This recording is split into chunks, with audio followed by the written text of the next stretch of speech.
주님 오심을 가리켜 우리는 성탄이라 그럽니다. 거룩한 탄생 혹은 거룩한 나심이라 그러죠. 이 성탄의 절기에 우리 안에 있어야 하는 중요한 생각들이 있어요. 여러분 혹시 개념 없다라는 말을 들어보신 적은 있나요? 해보신 적도 있나요? 해봤나요? 그 사람 참 개념 없어. 우리 남편 진짜 개념 없어. 해보신 적 있나요? 주로 부정적인 의미를 갖는 이 쓰임의 원래 의미는 이런 겁니다. 개념 없다는 말은 반드시 있어야 하는 생각이나 사상이 없음을 말할 때 개념 없다고 말합니다. 말하자면 반드시 그 속에 그런 의미가 있어야 되는데, 그런 생각이 있어야 되는데, 그런 무언가가 담겨 있어야 되는데 그것이 없을 때 우리는 뭐라 그러냐면 개념 없다 그럽니다. 예를 들어 한 가장이 월급을 200만 원을 받는데 자기가 사고 싶다고 150만 원 주고 멋진 양복 한 벌을 했다. 뭐예요? 개념 없는 거죠.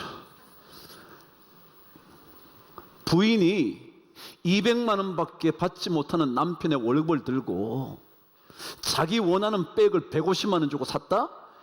개념이 없는 겁니다. 그렇죠. 말하자면 그 속에 담겨져 있어야 하는 생각, 말하자면 한 달 생활해야지. 그것만이 아니라 비록 부족한 월급이지만 저축도 좀 해야지. 그것만이 아니라 우리 자녀들 교육도 해야지.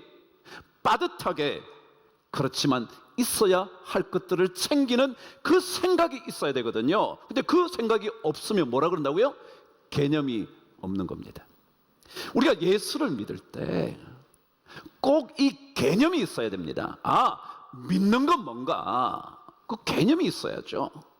그렇지 않으면 믿고는 있지만 개념 없는 신앙인이 되고 마는 겁니다. 오늘 마태복음 1장 18절은 예수 그리스도의 나심에 대하여 말합니다. 근데 이 예수 그리스도의 나심에 대한 얘기를 하면서 우리 신앙인에게 반드시 있어야 하는 개념 한 가지를 먼저 알려주고 난 다음에 그 이야기를 계속 이어갑니다.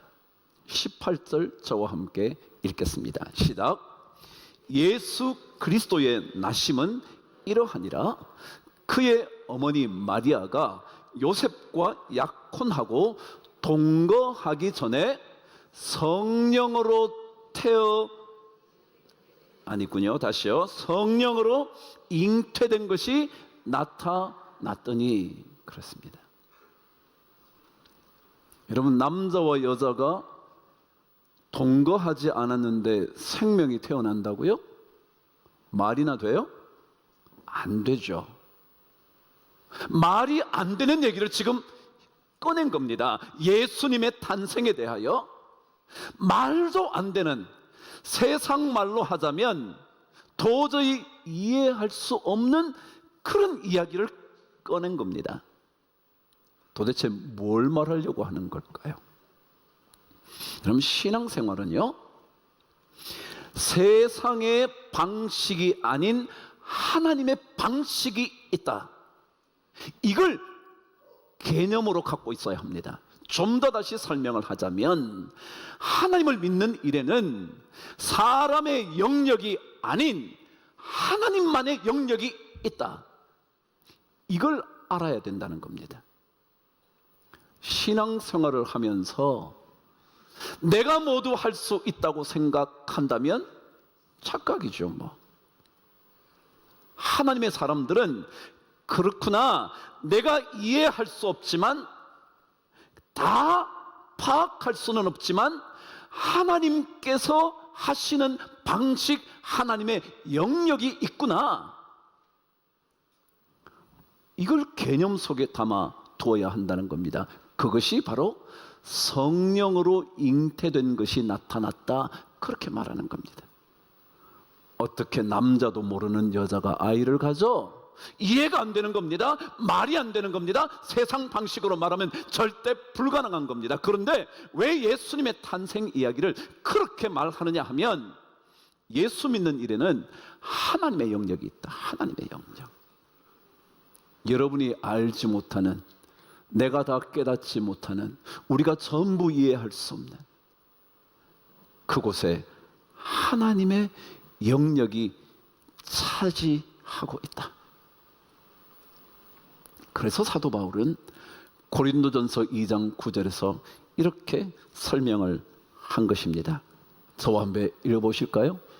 기록된 바 하나님이 자기를 사랑하는 자들을 위하여 예비하신 모든 것은 눈으로 보지 못하고 귀로 듣지 못하고 사람의 마음으로 생각하지도 못하였다 함과 같으니라. 여러분, 하나님이 하시는 일에는요, 우리가 눈으로 볼 수도 없을지 모르고요, 귀로 들을 수 없을지도 모르고요, 심지어 생각조차 할 수 없는 일일 수도 있어요. 그 영역이 있다는 거예요. 우리는 그러거든요. 야, 말이 되는 얘기를 해라. 야, 무슨 여자가 남자도 모르면서 애를 낳냐? 그렇죠. 그런데요, 하나님을 믿는 사람들에게는 이런 영역이 있다는 것을 믿는 거예요. 그렇지, 내가 할 수 없는 영역이 하나님께는 있지. 여러분 어떠세요? 여러분은 모든 것을 여러분이 해결하실 수 있나요? 어떠시냐고요? 여러분이 능력이 있으면 더 할 수 있다고 생각하시나요? 내가 능력이 없어서 이거 해결 못해 라고 생각이 드시나요? 아니면 아무리 몸부림쳐도 안 되는 게 있다고 생각하시나요? 만일 그렇다면 하나님의 사람들은요, 그런 일을 만날 때, 아, 이건 하나님의 영역이구나, 아, 이것은 하나님께서 하셔야 하는 영역이구나 라고 받아들일 줄 알아야 돼. 그런 일 때문에 흥분하거나 길길이 뛸 이유가 없어요. 왜요? 우리는 이미 알고 있거든요. 뭐요? 내 영역이 아닌 누구의 영역이 있다고요? 하나님의 영역이 있지.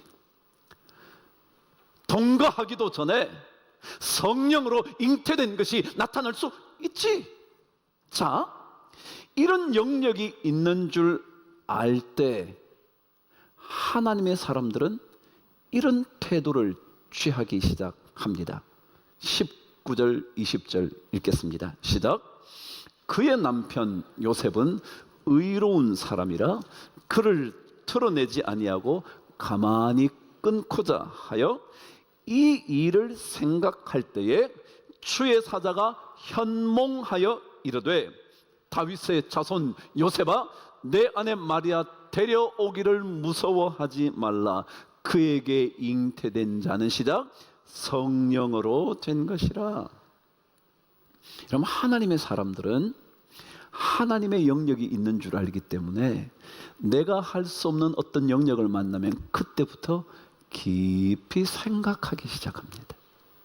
오늘 요셉의 이야기에 생각한다라는 이 말은 깊이 생각한다, 깊은 묵상에 잠긴다, 그런 뜻입니다. 하나님의 영역을 이해하면요, 도저히 납득할 수 없는 사건을 만났을 때 하나님의 사람들은 하나님의 영역을 깊이 생각하기 시작합니다. 그렇지 않은 사람들은 왜 이러는 거야? 내가 너한테 어떻게 했는데? 내가 당신에게 어떻게 살아왔는데? 우리 그 얘기만 하거든요.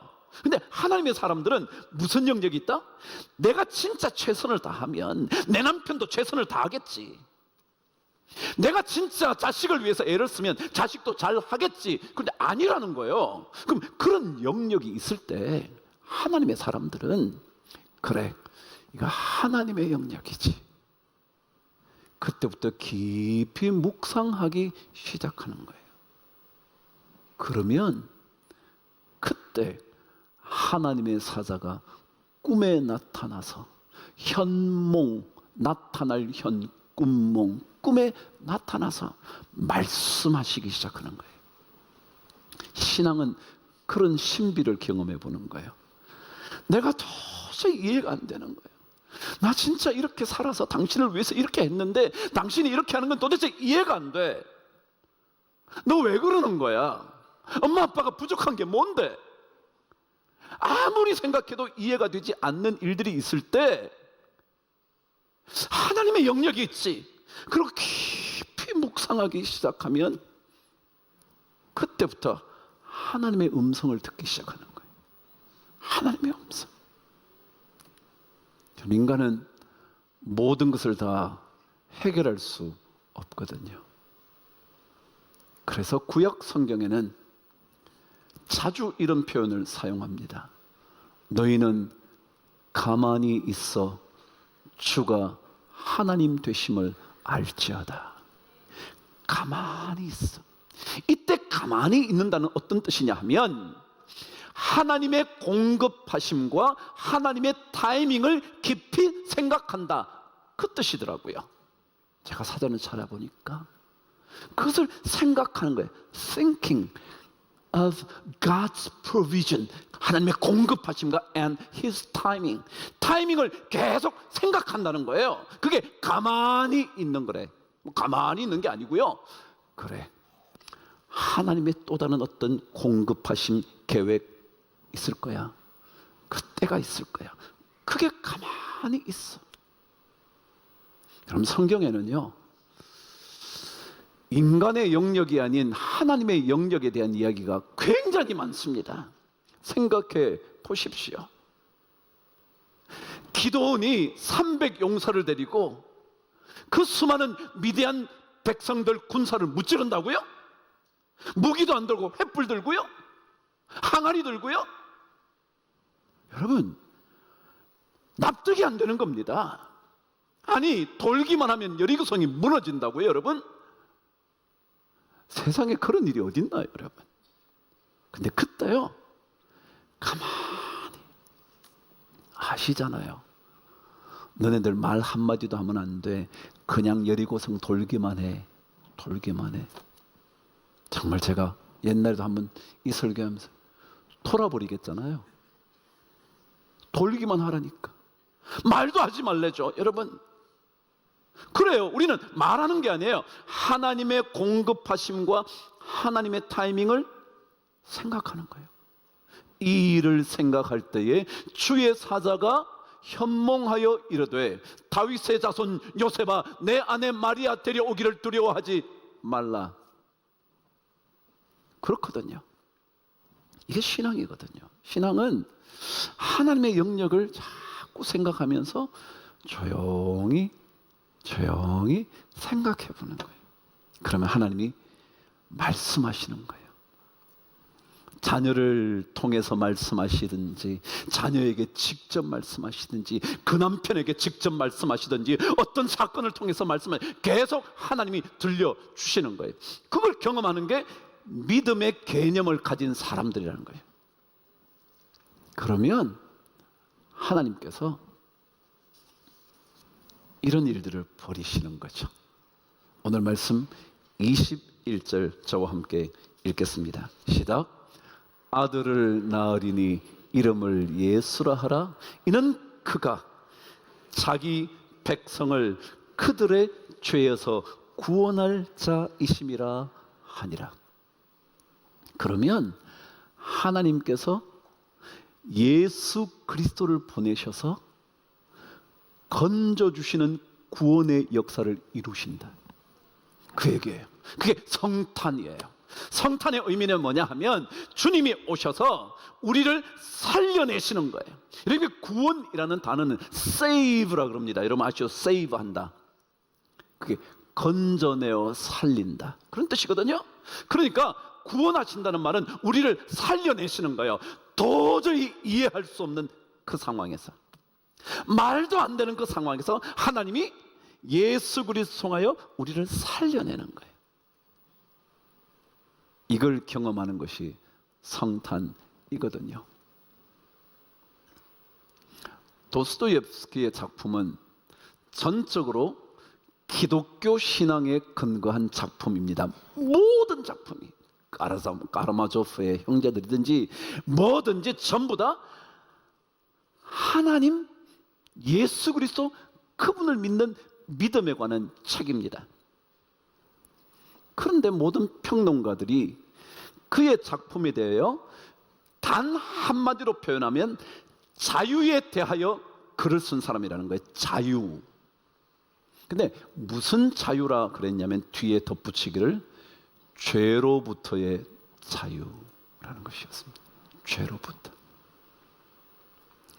우리 인간을 죄로부터 건져내시기 위하여 그분이 오신 것. 내 안에 아무리 없애려고 애를 쓰고 몸부림쳐도 사라지지 않는 죄의 문제를 해결하시고 죄로부터 해방시키기 위하여, 자유케 하기 위하여 이 땅에 주님이 오신 것, 그것에 대하여 글을 쓴 것이 도스토옙스키의 작품이라는 거예요. 그래요. 주님이 오시면요, 우리가 할 수 없는 것을 그분이 해내십니다. 그게 성탄입니다. 그래서 제가 오늘 제목을 살리시는 예수를 기다리다. 살리시는, 죄로부터 우리를 살리시고 내가 도저히 감당할 수 없는 그 일을 주님께서 해결하셔서 나를 다시 살려내시는, 회복시켜 주시는 그거예요. 그래서 성탄에는 다른 게 아니고요, 우리 가정에 이해할 수 없는, 도대체 마음의 생각으로도 생각할 수조차 없는 이 일을 뭐 하신다고요? 하나님께서 이루어 가시는 일이다. 이거 생각해 보는 거예요.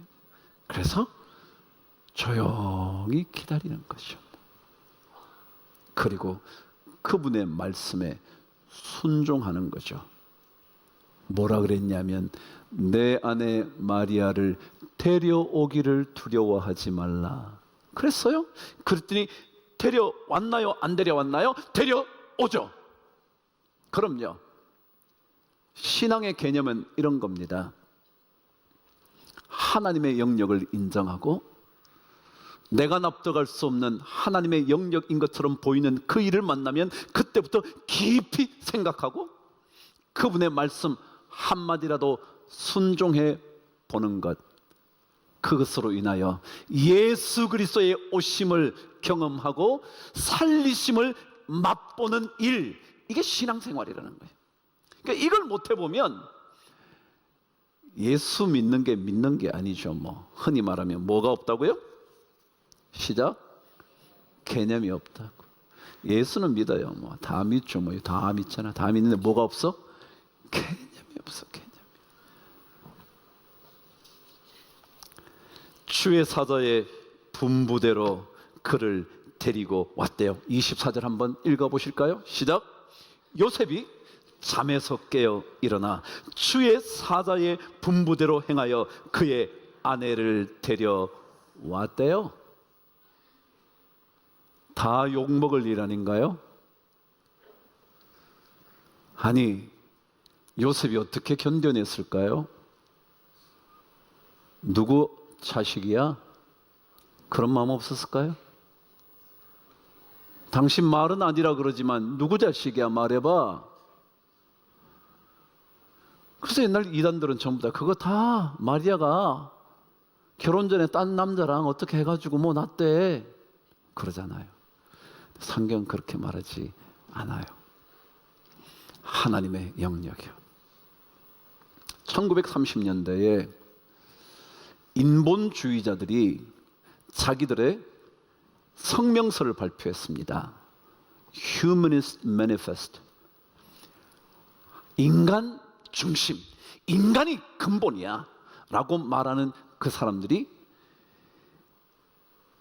인본주의자들의 선언을 했거든요. 거기에는 그런 내용이 있었습니다. 1930년대는 산업혁명 1800년대 넘어오면서 엄청 발전한 사회를 경험한 겁니다. 와, 이런 세상이 있네. 막 기차가 막 쫙 달리고 막 상품이 막 대량 생산되고 막 이러는 거예요. 그러니까 이걸 보면서 와, 우리 세대 그리고 우리의 다음 세대는 놀라운 세상에서 살게 될 거야. 그렇게 확신을 한 겁니다. 근데요, 놀랍게도 1939년에 2차 대전이 일어납니다. 그들이 성명서를 발표했던 1933년, 37년 이때는요, 이미 독일의 히틀러, 이탈리아의 무솔리니, 일본이 청일전쟁을 벌이면서 모든 동아시아를 점령하기 시작하는, 여러분 그런 일들이 벌. 그래서 그걸 발표했던 인본주의자들이 와, 새로운 세상이 올 줄 알았는데 아니네. 왜요? 여러분 게르만족이요, 유대인들을 막 수백만 명 죽이는 거예요. 무솔리니가 막 사람들 막 참혹하게 죽이는 거예요. 그냥 이걸 보다가 이거 아닌데, 인간이 이럴 수 없는데 좌절합니다. 그런 세월이 지나죠. 그런 세상이 또다시 막 바뀌어 갑니다. 1973년 그들은 두 번째 휴머니스트 매니페스토 발표합니다. 두 번째 인본주의자들의 선언. 그 선언은 이렇게 되어 있었습니다. 제가 그 중에 한 부분을 읽어 드리겠습니다. 다음 세기는 1973년이니까 1973년은 20세기입니다. 그러니까 다음 세기라는 건 2000년 넘어서 말이죠.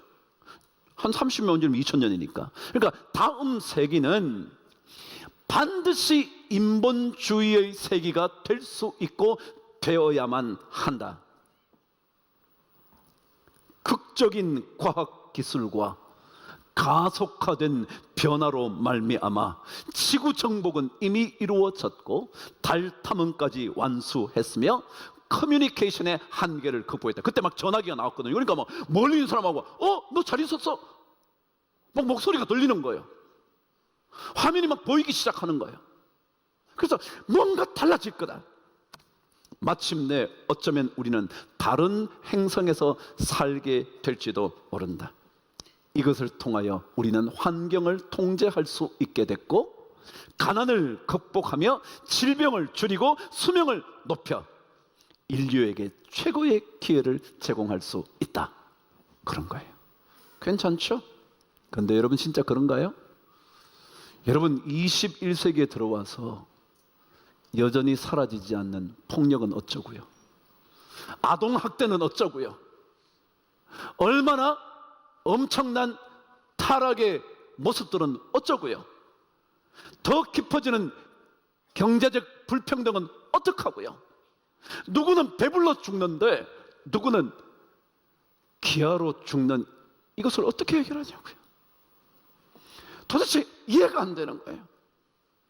여러분 인본주의자가 다 해결할 수 있다고요? 세상의 방식으로 다 끝낼 수 있다고요? 아니요, 그럴 수 없어요. 할 수 없는 게 너무 많은 거예요. 하나님의 영역이요. 여러분 주님은 우리를 살리시기 위하여 이 땅에 오셨습니다. 3일만 지나면 성탄을 다시 기뻐하는 그날 또 우리에게 주십니다. 왜냐하면 그분은 우리를 다시 살려내시려고, 구원하시려고. 오늘 세례 받으시는 분도 계셔요. 우리 어린 생명뿐만 아니라 아동, 성인 세례들 말이죠. 이게 다시 살아나는 거거든요. 이게 얼마나 소중한지 몰라요. 왜냐하면 이것이 성탄의 주님 오심의 거룩한 나심의 진짜 목적이거든요. 우리 모두 정말 우리가 이해할 수 없는, 눈으로 볼 수 없는, 귀로 들을 수 없는, 마음의 생각으로도 생각지도 못하는 그 일들이 벌어질 때 하나님의 영역을 생각하고 깊이 묵상하면서 주의 구원의 은혜를 기다리는 우리 모두가 되기를 주의 이름으로 축복합니다.